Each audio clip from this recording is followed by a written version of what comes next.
Joining us now is Oji Okpe with stories trending around the world. Hello, Oji. How do you always make me laugh? Good morning, Dr. Abati. Yes, I want you to be happy. Thank you. Isn't that a good thing? It's great. Happy Friday. Same to you.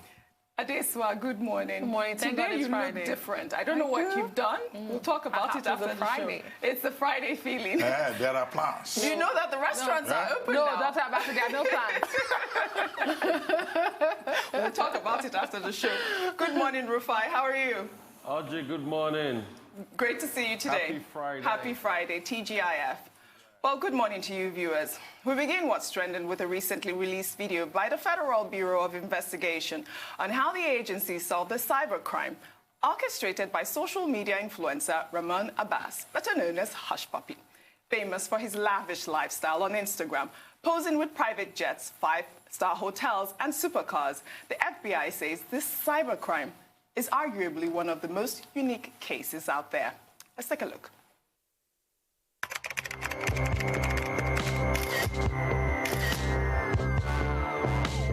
On his Instagram, private jets, fast cars, and throwing money into the air like confetti were only a few of the posts real estate mogul and social media influencer Hush Puppy was known for making.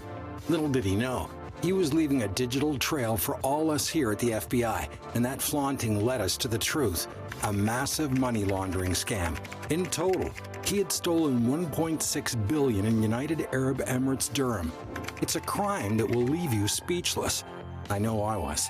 Here's the scoop on just how he did it, what he was spending all that money on, and how he was finally caught.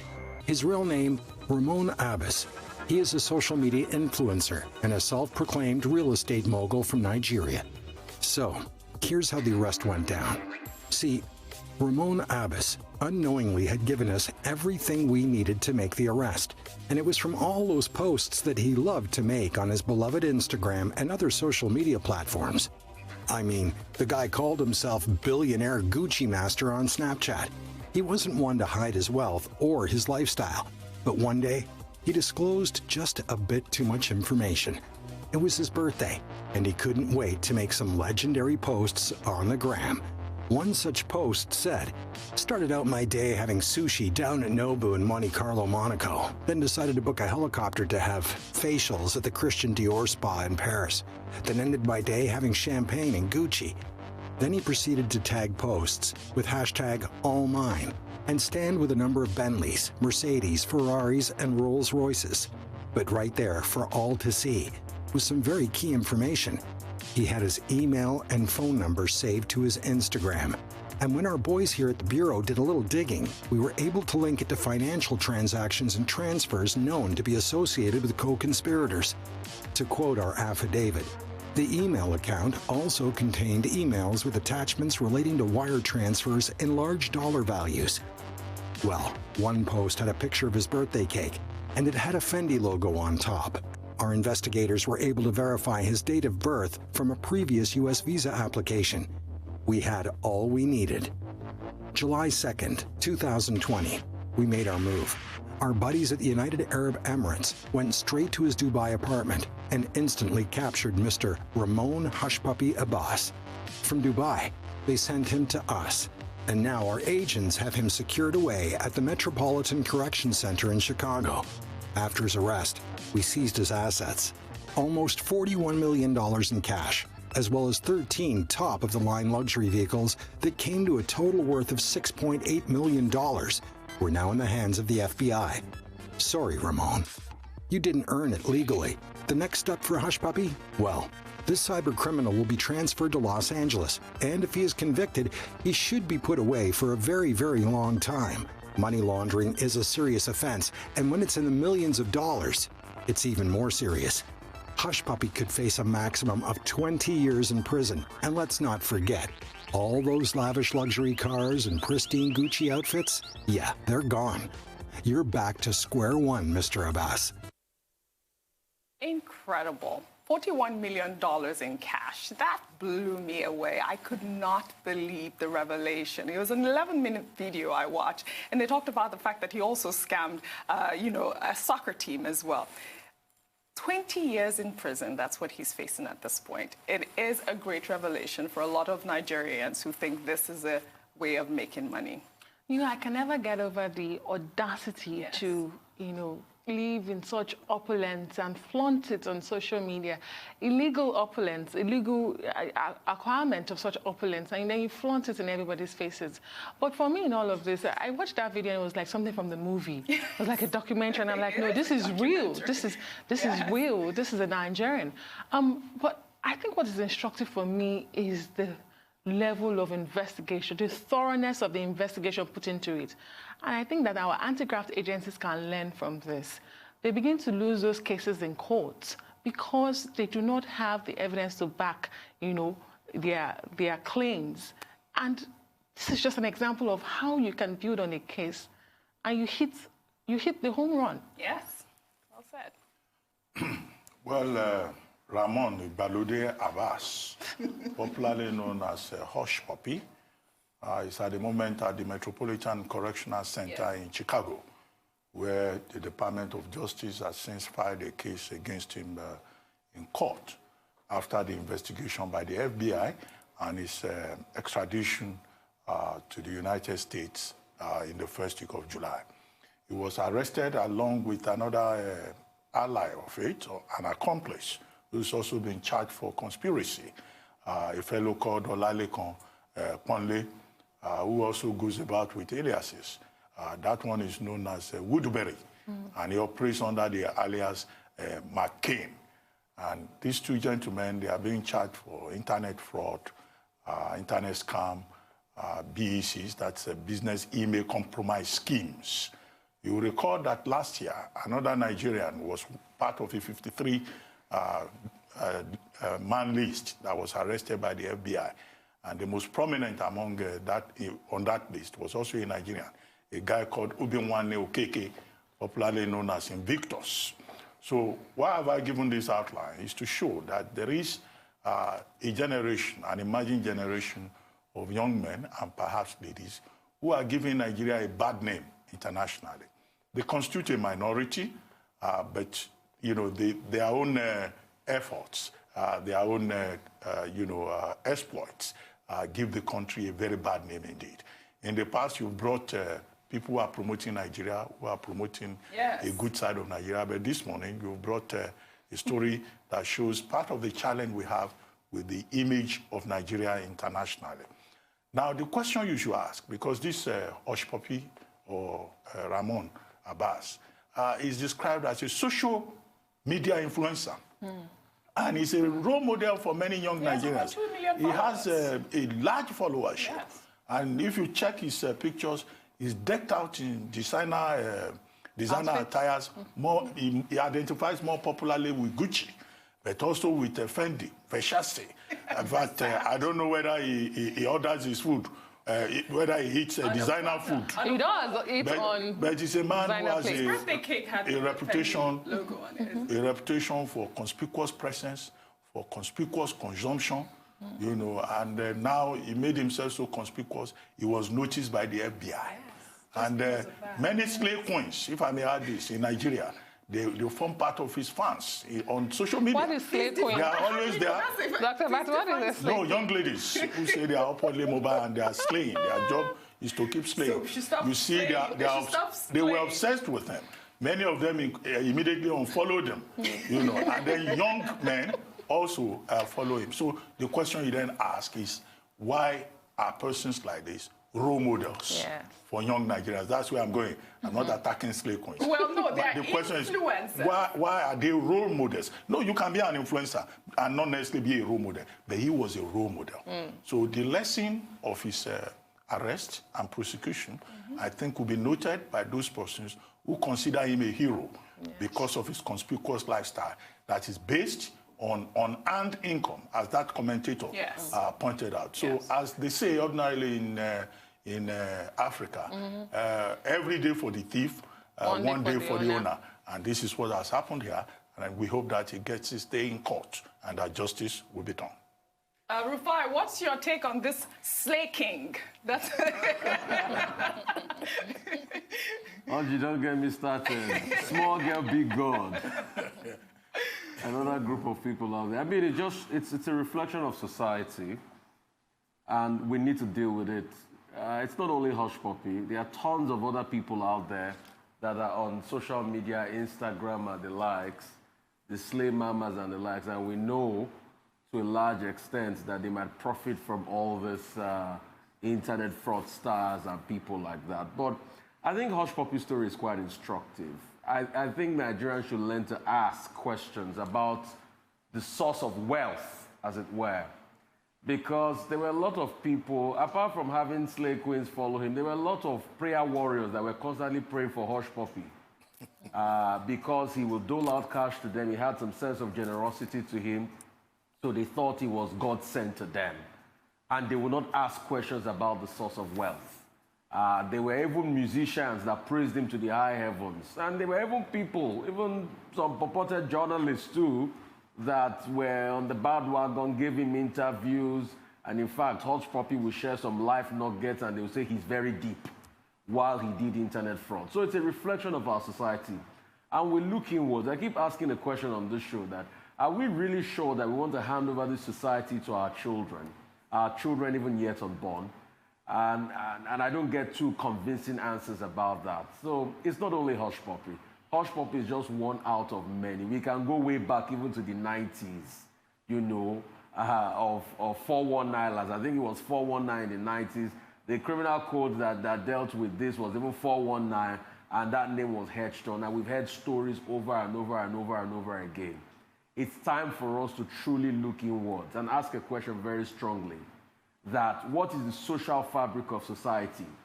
If people like this are the ones that are role models to the generation, then maybe we've lost course. And this is the time for us to recharge society and ensure that we do better. I want to see a day when laboratory scientists will be role models in society. I want to see a day where doctors will be role models in society. I remember back in the days, the likes of Chike Obe, the mathematicians, were talked about. They were role models. People loved them. There was a lot of adulation for them, but we don't see that any longer. The role models we see today are people that can dole out cash, even if they don't know where you get it from.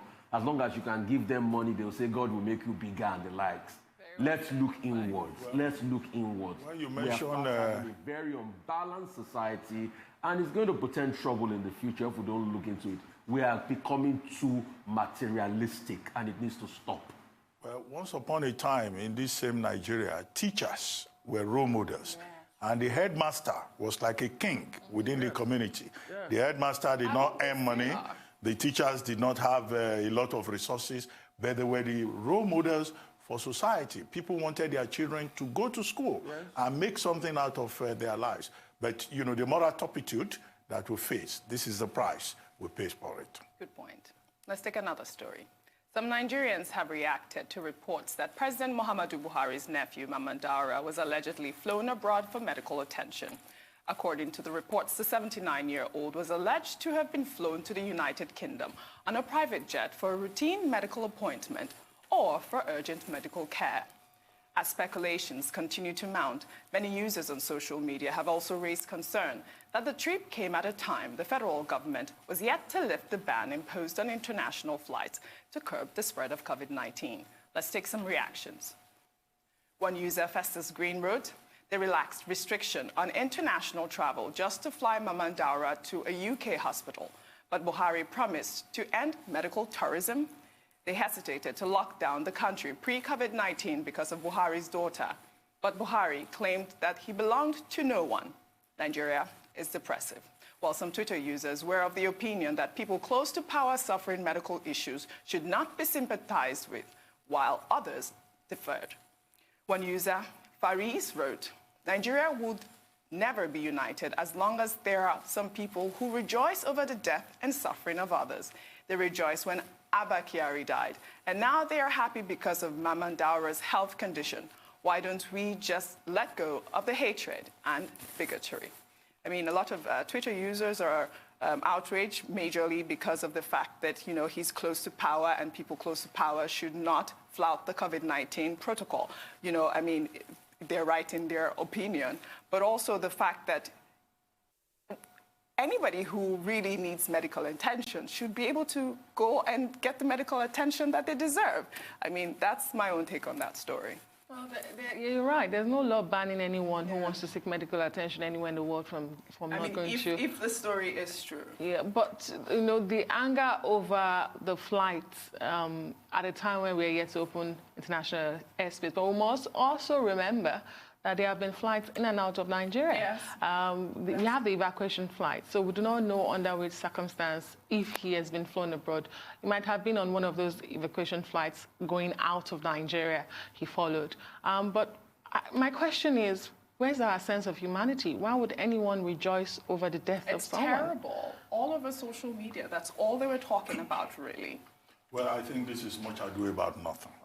The last time I checked, Alhaji Mamman Daura is a private person. Exactly. He may be a relative of the president of Nigeria, but there is no proof anywhere that he's on the payroll of the Nigerian government. There's no way anybody can establish that his trip, for medical reasons, as we've been told, is sponsored by the Nigerian government. And as a private person, he can make his own medical arrangements. Now, some people say international flights have not resumed. I recall that when the airports were closed down and international flights were also suspended, the Minister of Aviation gave some exemptions. Flights will be allowed, as it was pointed out, for medical reasons, for humanitarian reasons. The Fairjet aircraft that was impounded about 2 months ago, the reason it was impounded was that it was registered for humanitarian purposes, but it was established that they were carrying fee-paying passengers, right? Now, it was also said that in a medical emergency, all you need to do is to apply to the minister, and you'll be given the approval. If you are paying for your private jet, you are renting it, the restrictions did not stop you from seeking medical help wherever. Especially when you show proof. Yes. And in any case, this is a 79-year-old man. And what we're told is that the medical checkup had been previously planned. And for heaven's sake, a 79-year-old man who wants to keep a doctor's appointment. I think that part of the problem we have is this alienation within our society. The poor do not trust the rich. Yes. The followers do not trust their leaders. And so there is a reign of malice across the country. Some people had even taken on the role of medical scientists. They had established on social media that this was COVID-19 related trip when there is no such proof. So I think people, should just be fair-minded. It's not a sin to make a comment, but there's too much bile out there. There's too much malice, as I said, arising from trust deficit and also alienation between the various classes. Good point. Let's take another story. The police in Kano State have rescued a 55-year-old man who was locked up by his family for 30 years because he was apparently mentally ill. According to a report by the Human Rights Network, the man had one of his feet bound by a metal bar to a heavy log in a room without a door or a window.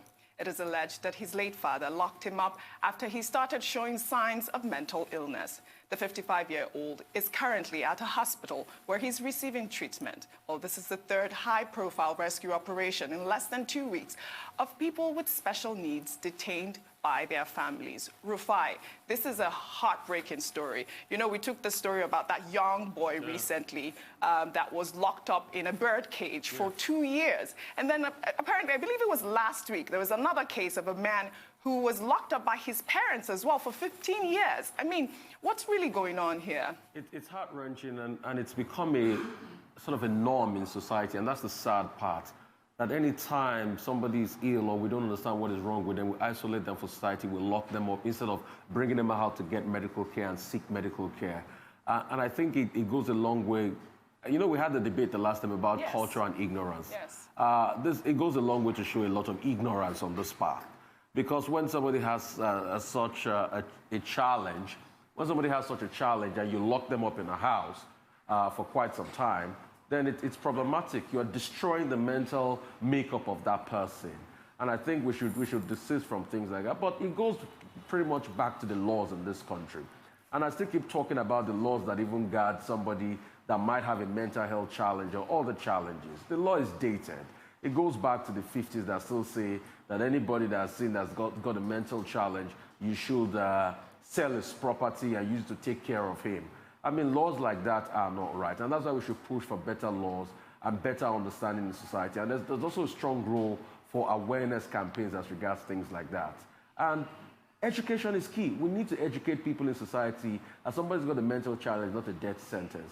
And also, maybe, just maybe, we should also encourage a lot of young people to go study things like psychiatry in school. Because when you look at the number of psychiatrists we have in this country compared to the population, it's a big far cry. And we don't have a lot of psychologists and people that study psychiatry and doctors that can, deploy things to people that need, these services. I mean, we live in a country where, since the time of Dr. Adeoye Lambo, I'm not sure we've done a lot as regards, mental health awareness. And it's a ticking time bomb because a lot of Nigerians are suffering some form of mental health challenge or the other. Yes. In fact, there are stats to that effect that says a sizable number of Nigerians might not be that stable up there. And we need help and we need support. And this is what is key in society. So it saddens my heart. It might not be for mental illness, it might be for another illness, that you just lock somebody up in the home like that for over 30 years. You've taken 30 years off their life. You've killed them. It's painful. Really, really. Dr. Abati, quick comment. Well, it is as follows. I mean, this keeps happening all the time. Yes. This is about a third from Kano alone within a space of less than 2 weeks. Yes. Last year, we had a similar case. But it keeps occurring again and again. We keep getting these reports because no effort is made to bring the persons who treat other human beings like this to book. If 2 or 3 persons had been imprisoned, either under the secular court or under the Sharia courts, then perhaps people will have been discouraged from locking people up. But first, let's commend the police and the Human Rights Network that succeeded in unveiling this and setting the gentleman free. We hope that the law will take its course, as we expect. Now, the treatment of mentally ill persons, you see, it has to do with the framework, truly, for the treatment of mentally ill persons. And also, there is an element of ignorance involved. The operative law in Nigeria is the Lunacy Ordinance of 1906, which was later changed to the Lunacy Act of 1958. Now, if you check those 2 laws, under the Lunacy Ordinance of 1906 for southern provinces in Nigeria, the lunatic asylums that were set up in Calabar and Yaba, they were like prisons. In fact, at some point, a section of the prison was converted into the lunatic asylum. So people just have it in their heads that if anybody has a mental health, the person should be put in prison. Under the Lunacy Act of 1958, detention was expressly written into the law. So when you see these people, treating their loved ones this way, they are perhaps hiding under the law or what they know. Right. Now, since 2003, there have been attempts to change the law, the Mental Health Act. 17 years later, the National Assembly of Nigeria has not been able to do a progressive law. Meanwhile, the British that gave us that Lunacy Ordinance and Lunacy Act, they changed their Mental Health Act of 1959. They've changed it 3 times. 3 times they have changed it, in 2003, in 2005, in 2007. So we need not just awareness, but also to change the law, to ensure that people who break the law, that they are punished. Very well said, Dr. Abati. Very, very well said. Well, I guess that's all we have for this week on What's Trending. Yeah. Well, thank you very much, Ujope. Very interesting stories, as always. As always. Well, you have a great weekend. You have a great weekend. Rufai, have a great weekend. See you next week. We'll try.